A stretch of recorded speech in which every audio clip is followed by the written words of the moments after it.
ಕನ್ನಡ ನಾಡು ಇದು ಕನ್ನಡಿಗರ ನಾಡಿಮಿಡಿತ.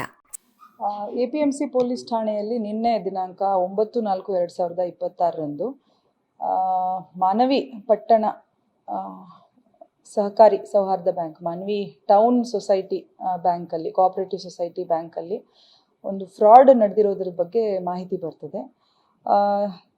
ಈ ಒಂದು ದೂರಿನ ಸಾರಾಂಶ ಏನಂತಂದರೆ, ಮಾನವಿ ಟೌನ್ ಕೋಆಪರೇಟಿವ್ ಸೊಸೈಟಿ ಬ್ಯಾಂಕಲ್ಲಿ ಸುಮಾರು 2 ವರ್ಷಗಳಿಂದ ಅಲ್ಲಿಯೇ ಕೆಲಸ ಮಾಡ್ತಾ ಇದ್ದಂತಹ ಒಬ್ಬ ಎಂಪ್ಲಾಯಿ, ಅವರ ಹೆಸರು ರಮೇಶ್ ಅಂತ ಹೇಳಿ, ಜೂನಿಯರ್ ಅಸಿಸ್ಟೆಂಟ್ ಅಂತ ಕೆಲಸ ಮಾಡ್ತಾ ಇದ್ದಂಥವ್ರು. ಅಲ್ಲಿ ಇರುವಂತಹ ಬೇರೆ ಕಸ್ಟಮರ್ಸ್ ಬ್ಯಾಂಕ್ ಖಾತೆಗಳಿಗೆ ಬರಬೇಕಾಗಿರುವಂತಹ ಒಂದು ಅಮೌಂಟನ್ನು ಓವರ್ ಡ್ರಾಫ್ಟ್, ಬೇರೆ ನಕಲಿ ಸಹಿ ಮಾಡಿಕೊಂಡು ಬಿಟ್ಟು ಓಡಿ ಲೋನ್ಗಳನ್ನು ಬೇರೆ ಅಕೌಂಟ್ಗಳನ್ನು ಓಪನ್ ಮಾಡಿ, ಅಂದರೆ ಬೇರೆ ಹೆಸರಲ್ಲಿ ತನ್ನ ತಂದೆ ತಾಯಿ ಹಾಗೂ ತನ್ನ ಹೆಂಡತಿ ಹಾಗೂ ಬೇರೆ ಹೆಸರುಗಳಲ್ಲಿ ಅದನ್ನು ಅಕೌಂಟ್ಗಳನ್ನು ಓಪನ್ ಮಾಡ್ಕೊಂಡ್ಬಿಟ್ಟು ಆ ಅಕೌಂಟ್ಗಳಿಗೆ ಈ ಹಣ ಬರೋ ಥರದಲ್ಲಿ ಒಂದು ನಕಲಿ ಸಹಿ ಮಾಡ್ಕೊಂಡ್ಬಿಟ್ಟು ವ್ಯವಸ್ಥಿತವಾಗಿ ಒಂದು ಚೀಟಿಂಗ್ ಮಾಡಿದ್ದು, ಫೋರ್ಜರಿ ಮಾಡಿದ್ದು. ಈ ಕುರಿತು ಅಲ್ಲಿದ್ದಂತಹ MD ಅವರು ಶ್ರೀ ಗೋಪಾಲ್ ಕೃಷ್ಣ ಏನು ಇದ್ದಾರೆ, ಅವರು ಒಂದು ಕಂಪ್ಲೇಂಟನ್ನು ತೊಗೊಂಡು ಬಂದಿದ್ದಾರೆ. ಇದನ್ನು ಪರಿಶೀಲನೆ ಮಾಡಿದಾಗ ಸುಮಾರು 2 ವರ್ಷದಲ್ಲಿ 7 ಕೋಟಿಗೆ ಮೀರಿ ಒಂದು ಫ್ರಾಡ್ ಆಗಿರುವಂಥದ್ದಿದೆ. ಸೊ ಈ ಕುರಿತು APMC ಪೊಲೀಸ್ ಠಾಣೆಯಲ್ಲಿ ನಿನ್ನೆ 82/2026 ಅಡಿಯಲ್ಲಿ ಪ್ರಕರಣ ದಾಖಲಾಗಿದ್ದು, ನಾವು ಈ ಆರೋಪಿಯನ್ನು ಪತ್ತೆ ಹಚ್ಚುವಂತಹ ಕೆಲಸ ಮಾಡ್ತಾ ಇದ್ದೇವೆ. ಹಾಗೆ ಇನ್ವೆಸ್ಟಿಗೇಷನ್ ಕೂಡ ಕೈಗೆತ್ತಿಕೊಂಡಿದ್ದೇವೆ.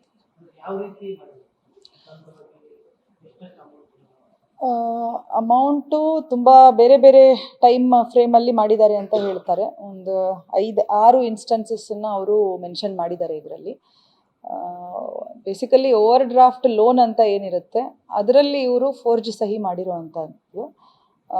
ಇವರಿಗೆ ಅವಕಾಶ ಇದ್ದದ್ದು ಇದನ್ನು ಮಾಡಿ ಫೈನಲಿ ಡ್ಯೂರಿಂಗ್ ಇಂಟರ್ನಲ್ ಆಡಿಟ್ ಅವ್ರ ಗಮನಕ್ಕೆ ಬಂದಿರುವಂಥದ್ದು. ಒಂದು ಥರ್ಡ್ ಪಾರ್ಟಿ ಆಡಿಟ್ ಸಂದರ್ಭದಲ್ಲಿ ಈ ಫೋರ್ಜರಿ ಮಾಡ್ಕೊಂಡ್ಬಿಟ್ಟು ಚೀಟಿಂಗ್ ಮಾಡಿರುವಂಥದ್ದು. ಮತ್ತು ಈ ಅಕೌಂಟ್ಗಳೇನಿದೆ ಇದು ಬೇರೆ ವ್ಯಕ್ತಿಗಳಿಗೆ ಸಂಬಂಧಪಟ್ಟಿದ್ದು ಅಂತ ಇಂಟರ್ನಲ್ ಆಡಿಟ್ ಟೈಮಲ್ಲಿ ಪರಿಶೀಲನೆಯಲ್ಲಿ ತಿಳಿದು ಬಂದಿದ್ದು. ಈ ಬೇಸಿಸ್ ಮೇಲೆ ಕಂಪ್ಲೇಂಟ್ ಮಾಡಿದ್ದಾರೆ. ನಾವು ಫೈನಲ್ ಆಡಿಟ್ ಡೀಟೇಲ್ಸ್ನ ಕೂಡ ಕೇಳ್ತಾ ಇದ್ದೇವೆ. ಇದು ಇಂಟ್ರಿಮ್ ಆಡಿಟ್ ಥರ ಇದೆ ಒಂದು.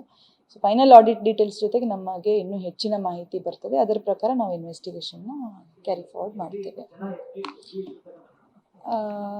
FD ಇಟ್ಟಂಥದ್ದು ಅಂದ್ಕೊಳ್ತೇನೆ. ನನಗೆ ಅಫಿಷಿಯಲಿ ನನಗಿನ್ನೂ ಐಡಿಯಾ ಇಲ್ಲ ಅದರದ್ದು. ಐ ಥಿಂಕ್ FD ಇಟ್ಟಿರುವಂಥ ಹಣನೇ ಅಂತ ಕಾಣುತ್ತೆ. ಯಾಕಂತಂದರೆ ಒಂದು ಸೇವಿಂಗ್ಸ್ ಬ್ಯಾಂಕ್ ಇರುತ್ತೆ, ಒಂದು FD ಇರುತ್ತೆ. FDನೇ ಇವನು ಲೋನ್ ಥರದಲ್ಲಿ ತಗೊಳ್ತಾ ಇರುವಂಥದ್ದು ಇತ್ತು ಅಂತ ಕಾಣುತ್ತೆ. But I have to verify that ಡೀಟೇಲ್ಸನ್ನು. ಯಾರವರು? ರಮೇಶ್ ನಮಗೆ ಇವರು ಕಂಪ್ಲೇಂಟ್ ಕೊಡೋ ಸಂದರ್ಭದಲ್ಲೇ ಆಬ್ಸ್ಕಾಂಡ್ ಆಗಿದ್ದಾನೆ. ಕಂಪ್ಲೇಂಟ್ ಕೊಡೋಕ್ಕೆ ಬಂದಾಗಲೇ ನಮಗೆ ತಿಳಿಸಿದ್ದೇನೆಂದರೆ ಅವನು ಆಲ್ರೆಡಿ ಇಲ್ಲ ಅಂತೇಳಿ ತಲೆಮರೆಸ್ಕೊಂಡಿದ್ದಾನೆ ಅಂತ. ಈಗ ನಾವು ಅವ್ನ ಡೀಟೇಲ್ಸ್ ಜೊತೆಗೆ ಪತ್ತೆ ಹಚ್ಚಲಿಕ್ಕೆ ಪ್ರಯತ್ನ ಪಡ್ತಾ ಇದ್ದೇವೆ. ಸಬ್ಸ್ಕ್ರೈಬ್ ಮಾಡಿಕೊಳ್ಳಲು ಕೂಡಲೇ ಪಕ್ಕದಲ್ಲಿ ಕಾಣುವ ಬೆಲ್ ಐಕಾನ್ ಕ್ಲಿಕ್ ಮಾಡಿ ನೋಟಿಫಿಕೇಶನ್ ಪಡೆಯಿರಿ.